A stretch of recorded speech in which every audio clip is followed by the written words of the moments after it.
Hey, I'm Brian. This is Winston. Welcome to Crossroads, a year in review, 2018. We're looking back at some of the greatest moments in 2018 that might have moved you in a Crossroads context, and also trying to get some things in our mind as we go forward in 2018. We're going to take a look at some teaching clips, we're going to worship together, and we're going to see some art that just moved us. Didn't move Winston too much, but get out of here. We don't want you in here anyway.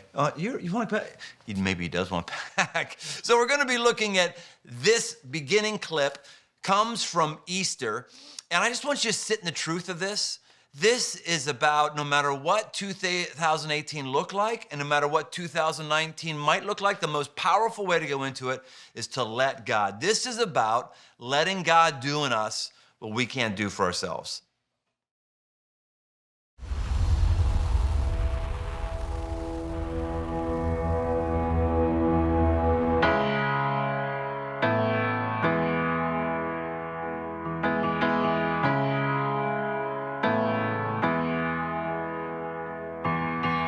On the serpent's head I stand when I breathe my final breath. The cords of death were cut in two. When it is finished, I spoke with you. I am the one who comes to you. You are the one that I'll make new. If you're picking up the pieces, let me. If you're fighting all your battles, let me. If you're backed against the wall and you're barely holding on, if you need someone to save you, let me. I see the wreckage of your life. You think you're too broken, not in my eyes. And if hope is the war, I'm your battle cry. With death clinch your purpose, I claim new life. I am the one that comes to you. You are the one I'll make new. If you're picking up the pieces, let me. If you're fighting all your battles, let me. If you're back against the wall and you're barely holding on, if you need someone to save you, let me. Yeah. If the mirror is your enemy, you're made in my image in victory. If your burdens weigh with no relief, there's room on my shoulders, my hands and feet. 'Cause resurrection starts with me. Your resurrection starts with me. Hey, if you're picking up the pieces, let me. If you're fighting all your battles, let me. If you're back against the wall and you're barely holding on, if you need someone to save you, let me. Let me. Let me. Oh, let me.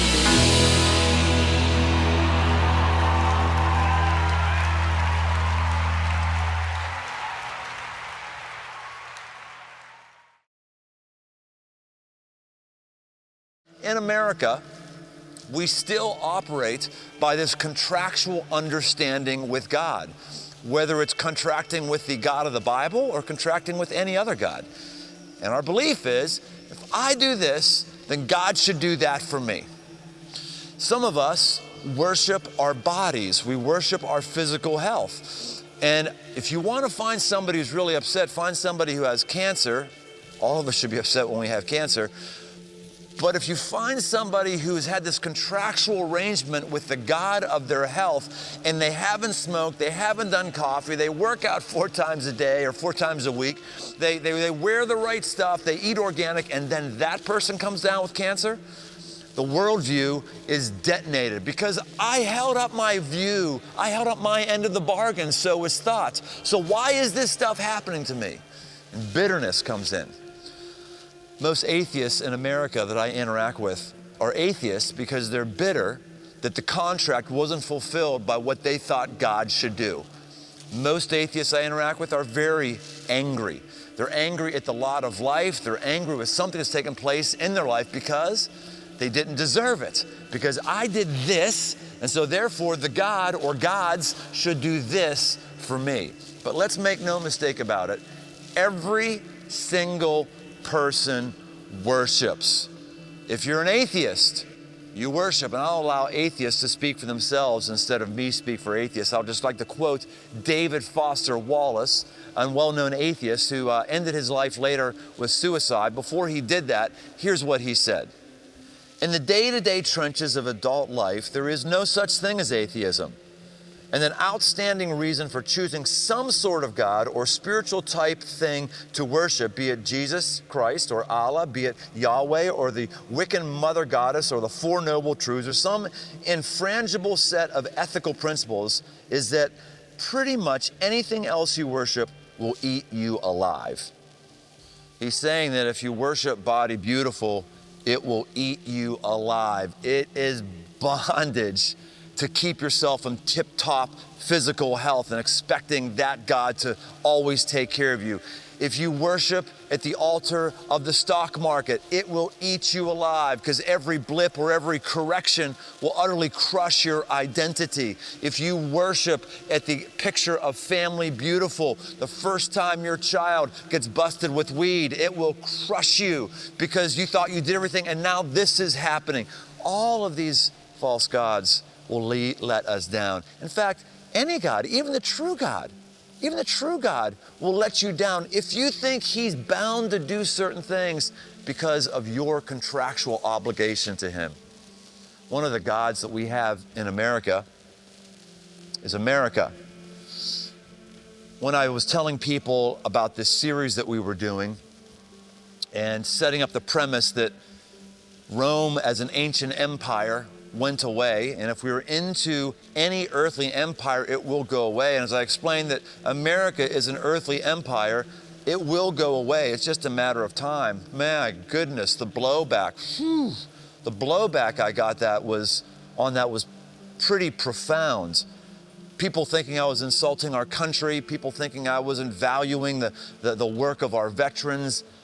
I'm so thankful for our veterans. I'm so thankful for our country. I'm very thankful to live in our country. I wouldn't want to live any place else than in America. And I don't worship America. America will not satisfy my soul. America will not be transcendent. America will not be eternal. And if you're uncomfortable about any of this sort of talk, guess what? Your God is America. That's your God is. This is call it out. You're worshiping America. And that's why elections are so massive for those of us who worship America. Because my preferred God, the leader of my kingdom, isn't the one I wanted, whether it was somebody on the right or whether it's somebody on the left. And every national crisis actually becomes a faith crisis. Because the thing I'm standing on, the thing I'm worshiping, the thing that I'm giving my affections is letting me down. All of these gods, every last one that was in here, they're all gone. In fact, we can't even see their statues anymore. We've forgotten who these gods are in here. And someday, we will forget who the United States is. There's one God that has never been forgotten and will never be forgotten. He is the King of an eternal empire. His name is Jesus, and when we give him our affections, it's not a contract where he promises to do certain things for us in a quid pro quo way. It's a covenant. He actually enters into a beautiful relationship with us that taps into the best things in our heart. Doesn't guarantee the best things will always happen in our life, but taps into the best things in our heart. He's somebody who is worthy of our affections. That was one of my favorite teaching moments in the Empire series when we went to Rome. You know, I don't care who you are, I don't care what you do. I do know that all of us have something that our heart revolves around, something that our lives revolve around, something that captures our affections. Some things that capture our affections are simple things like Yeti captures my affections. I'll tell you what, if it says Yeti, I'm buying it. In fact, the things I'm not gonna buy are things that my kids have given me. I just got this last year, really good gift. Yes, Yeti makes a bucket. Yes, you laugh. Yes, you laugh. But if you've ever felt the handle on the Yeti, it is amazing. We've got a letter from one of our viewers here on, let's see here. Oh my goodness. I don't know what it says, but so far, I like the top letter. Oh. Hey there, thank you for reaching out to Yeti. We are honored that your boss is a big Yeti fan and wants to be a part of the Yeti Ambassador family. We've been absolutely astounded by the number of requests that we've been receiving. Unfortunately, this time, Yeti's not able to extend a sponsorship to Brian. What is this? I like Yeti stuff, but really I don't worship Yeti stuff. Worship is whatever is at the center of your heart. Whatever is at the center of your checkbook, whatever is at the center of your emotions, whatever is at the center of your daydreaming, whatever your life revolves around, this is what we are to worship. And the book of Romans chapter 12, verse 1 says that this is our spiritual act of worship when we give our bodies, everything in our humanity, over to God. Right now, we're going to give over to God our vocal cords. We're going to sing to God, and we're going to sing with a song, a worship piece that came out of our Off the Grid series. And let's just worship God together right now.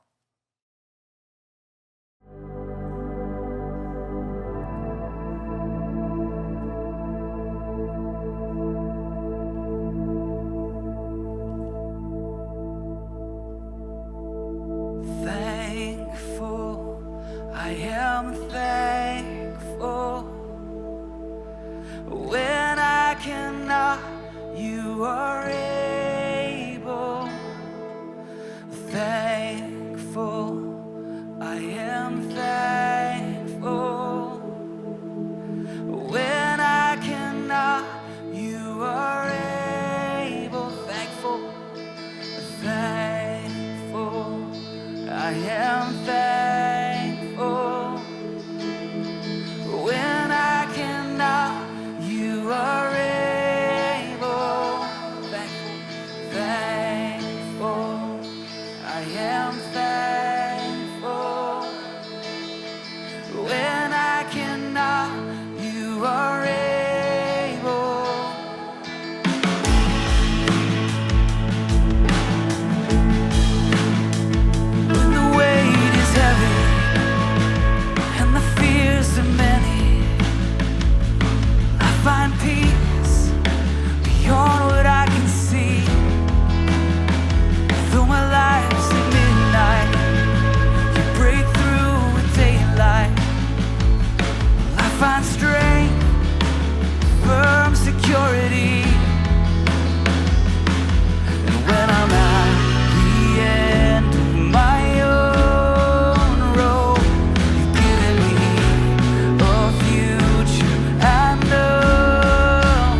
find strength, a firm security.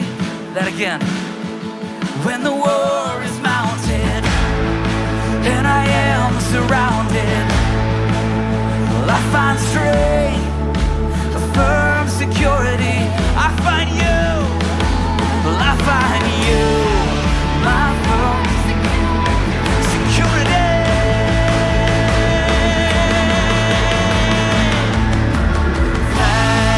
Thankful, I am thankful. When I cannot, you are able. Thankful, I am thankful. When I cannot, you are able. When I cannot, you are able.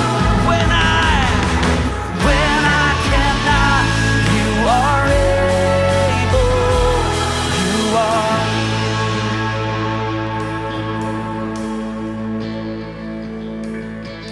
Thankful, I am thankful. When I cannot, you are able. Thankful, I am thankful. When I cannot, you are able.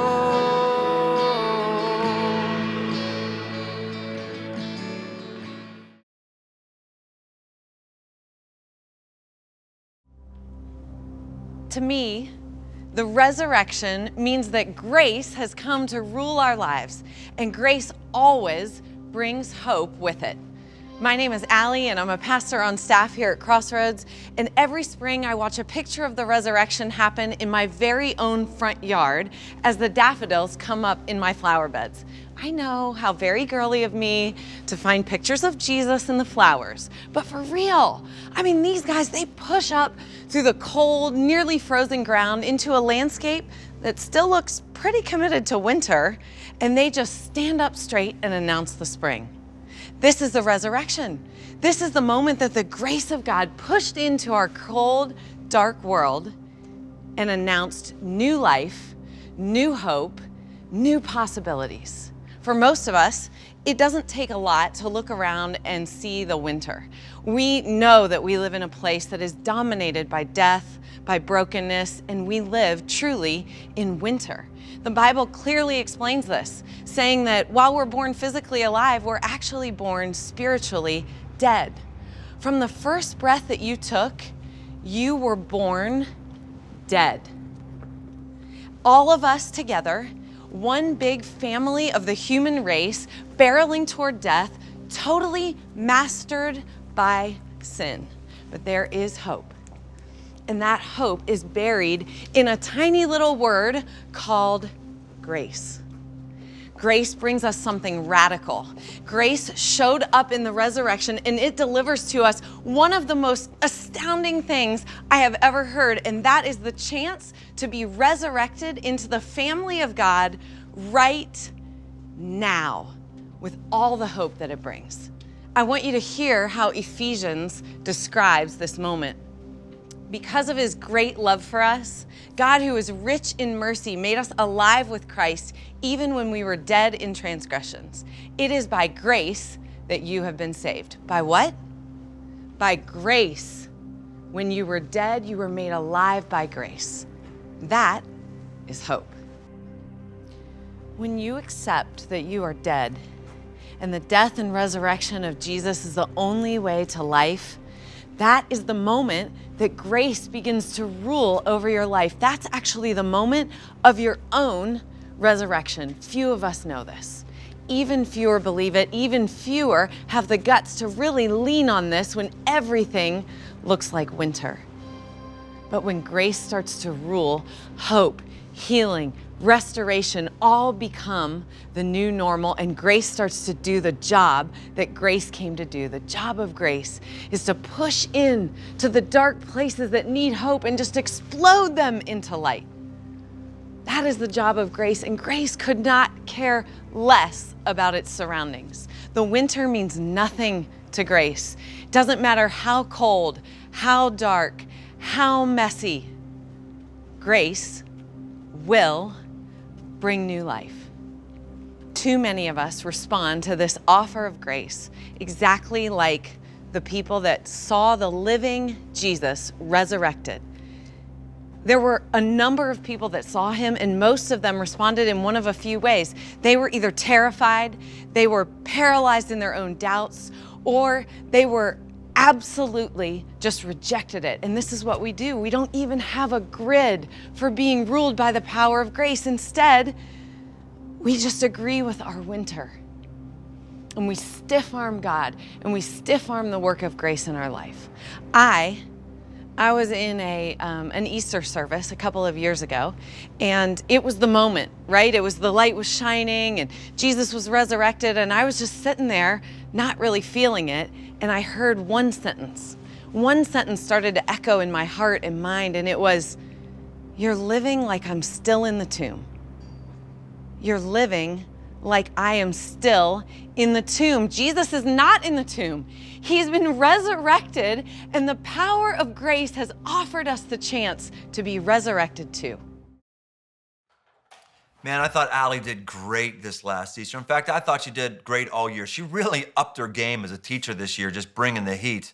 I know we're all just really, really thankful for her and the deposit she's been making into our life. I know resurrection power is something that I never grow weary of. I need it all the time. 2019 for me is going to be an intense year, as 2018 is. I've got unique family challenges as my family's been expanding. Crossroads continues to go just through just uncharted territory where I haven't been before, and I know I don't have the resources in and of myself to handle the stuff that's going to come my way in 2019. I didn't in 2018 either, but God's made a way, and it's because of the power of Jesus. We need Easter every single day. Another thing that happened this last year was our Super Bowl service. It happens every year, and of course again, I had to pound Chuck into applesauce in multiple ways. How do you make holy water? You boil the hell out of it. What was the buffalo's last word to his son? Bye, son. What's a pirate's favorite letter? R. You think so, but it's the C. How did the hipster burn his tongue? I don't know how. He drank his coffee before it was cool.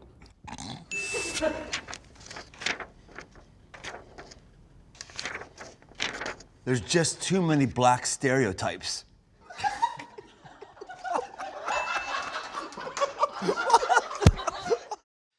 Yeah, the Super Bowl is an amazing experience every year. And you know, every year, this is at least one time when you can bring a friend and you know they're gonna laugh, they're gonna have a good time, they're gonna be pushed, they're gonna be challenged, and maybe, just maybe, they may come to know God. So put that in your calendar, be praying about it already, who it is that God wants you to invite into their life. Another thing that happened in 2018, as we sang, was we had a song that seemed to resonate with us more than any other song. I know whenever I was in a Crossroads location, this one seemed to have the most decibel response from people in the audience. It's one that was for a while on endless loop on my YouTube account and on my Spotify. And it's about God's love. It is so intense, it's actually reckless. And let's sing that to him right now.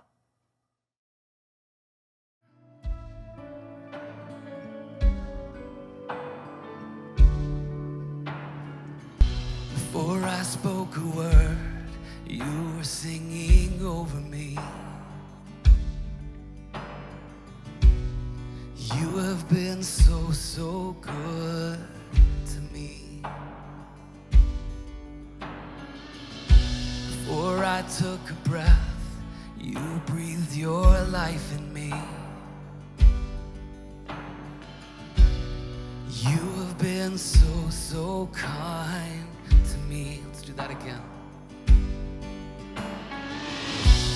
Before I spoke a word, you were singing over me. You have been so, so good to me. Before I took a breath, before I took a breath, you breathed your life in me. You have been so, so kind to me. And oh, the overwhelming, never-ending, reckless love of God. Oh, it chases me down, fights till I'm found, leaves the 99. And I couldn't earn it, and I don't deserve it, but still you give yourself away.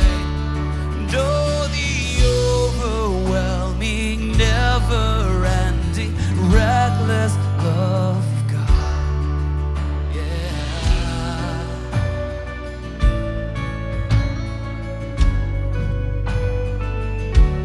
It's who you are.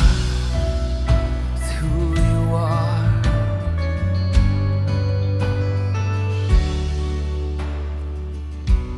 When I was your foe, still your love fought for me. You have been so, so good to me. When I felt no worth, you paid it all for me. You have been so, so kind to me. And oh, the overwhelming, never-ending, reckless love of God. And oh, it chases me down, fights till I'm found, leaves a 99. And I couldn't earn it, and I don't deserve it, still you give yourself away.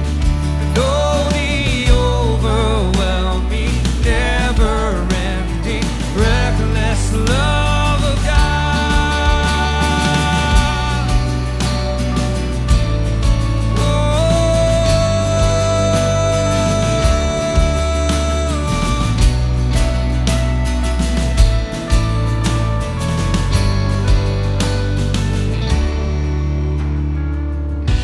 No shadow you won't light up, mountain you won't climb up, you're coming after me.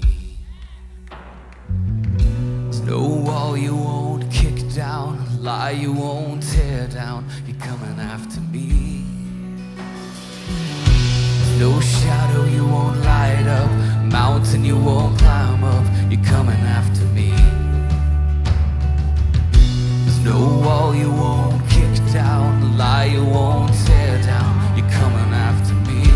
No, there's no shadow you won't light up, mountain you won't climb up, you're coming after me. There's no wall you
We're also in the radical middle. Those of us who are there, maybe you never knew. Maybe as I start talking, you realize, oh, I am the radical middle too. Oh, you are if you can't be categorized. In the radical middle, you can't categorize us at all. The right would hate me because I'm in support of more gun laws. And I own guns, a lot of them. But yet the right would hate me because I'm saying, yeah, we ought to be looking at a gun.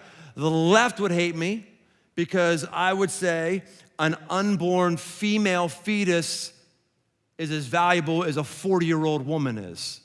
And the left can't take me that way. The right would love me because I want businesses to get bigger and I want people to get more money. I want to see a lot of money and I want to see businesses like cranking out the dough. So the right would love me for that. And the left would love me because I am very disheartened by the growing disparity in economics in our country, and I want more going for the poor. More, I always want more, and so the left would love me on that. And I just go all over the place, and if we kind of sat down and said, where are you, how do you categorize me? I don't know. You can't categorize someone in the radical middle, which is what's so disheartening about the whole national discussion we have. As soon as someone's categorized, and you're categorized by one thing, who you voted for, like, forget it. I know all about you, and I hate you. No, you probably should love that person. Or I know about you. You and I are just like me. No, they might be nothing like you at all, except they made the wrong decision to vote for somebody. I don't know. But we categorize people so simply and in such a small-minded way. But we're used to that in the radical middle. In fact, in the radical middle, we like not being categorized, and we try to make it so that people don't even know how we vote and what we believe. We actually like the nebulousness, and we actually see that the Bible tells us to be this way. The author of much of the New Testament, the Apostle Paul, puts it this way: to the Jews I became as a Jew in order to win Jews. To those under the law I became as one under the law, that I might win those under the law. To those outside the law I became as one outside the law, not being outside the law of God, but under the law of Christ, that I might win those outside the law. To the weak I became weak, that I might win the weak. I become all things to all people, that by all means I might save some. So here we see it's a really great strategy. If you want to bless people, you want to love people, you want to have people get to know your God, if you know the one true living God, it's a really good strategy to not be categorized, because people will just disqualify what you say. Paul's saying, hey, when someone seems to be weak, I'm going to accentuate my weakness. When someone seems to be strong, I'm going to accentuate my strongness. When someone is Jewish, I'm going to accentuate, hey, I've been circumcised. Not that you're going to necessarily go show that around to people, but you're going to, when I'm around somebody who's like, they're not under the law, they're not under the Jewish thing, I'm not going to eat all kosher around them. And as soon as you start putting stuff in your social media feed that makes it really clear where you are, let's be really clear, your potency in life is cut in half. The amount that God will use you is cut in half, because you just cut off half of the people that you could bless, you could influence. It's just eliminated because you had to take a stand. Now, you took a stand, all right, and you lessened the impact of your life. And the Bible tells me to have the most impactful life possible. So Jesus told me to do this. This is how he ordered his life, and this is what this instruction says. I don't know that radical middle talk was the favorite talk I gave all year, but I do know it was a talk I had the most burn for coming into the year. Folks, we're too divided and we're just too upset about politics. We're just way upset. When I meet somebody who gets it, I feel like I have a kindred spirit with them. I went to a business of somebody who owns it out of our Georgetown community in Kentucky. If you're looking to have a beer, this is the place to go if you're anywhere near Georgetown, Kentucky. It's actually the first place you could have a beer since Prohibition. They opened up a few years ago. Pretty awesome. It's a really cool like pub hangout kind of thing, but that's the vision of it is not the thing for me. This is why I love it. It's like, so here's the thing. I am Democrat, Republican, I am having a beer. You know, we need to just have more beers and have less political fights. I think if we started having our allegiance to Jesus, we would stop getting as worked up as we are in our world. Let's live lives that are just different. One of the ways that we're different is that we don't worship money. We want to release money. So we're going to actually have a time to give right now. You can go to crossroads.net/giving. And you'll see stories of people who have been touched, who have moved. This is the way that we fuel and fund the movement that happens all over the world. So you can do that now or at any moment for tax-deductible donation here at the end of the year, or set up recurring stuff going on into your future. And we're hoping you're seeing that we're doing everything we can to impact your life. And hopefully this broadcast has impacted your life as well. Share it with whoever you know. I know there's probably something in it that God will use to stimulate them to go to a whole new level. That's what we're trying to do. Get all of us to go to a whole new level of understanding God and being devoted to Him and the nitty-gritty details of our life. In 2019, we've got another cool thing coming up. It's something that we did in 2018. It's a worship concert. We filmed over a couple days some worship songs that we have written, and we performed them, and man, it was powerful. So that's coming in 2019. And let me pray for us today, and then if you want, stick around. We're going to give you a little sample of what that worship concert video is going to look like. So let me pray for you. God, I thank you for 2018. I know for some of us, it was just a tough one, and we're glad it's over. For all of us, going into 2019, we want a great year. And God, I want you to shower your grace on every sector of our lives in 2019. And so would you do that for us as we pray today and as we end our time together? And I pray these things according to the character and identity of Jesus. Amen.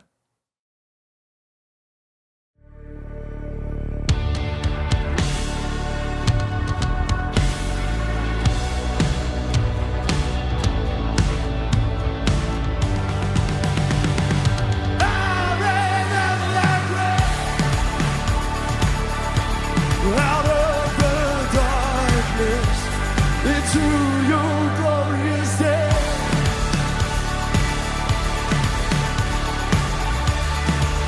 We go running out of that grave.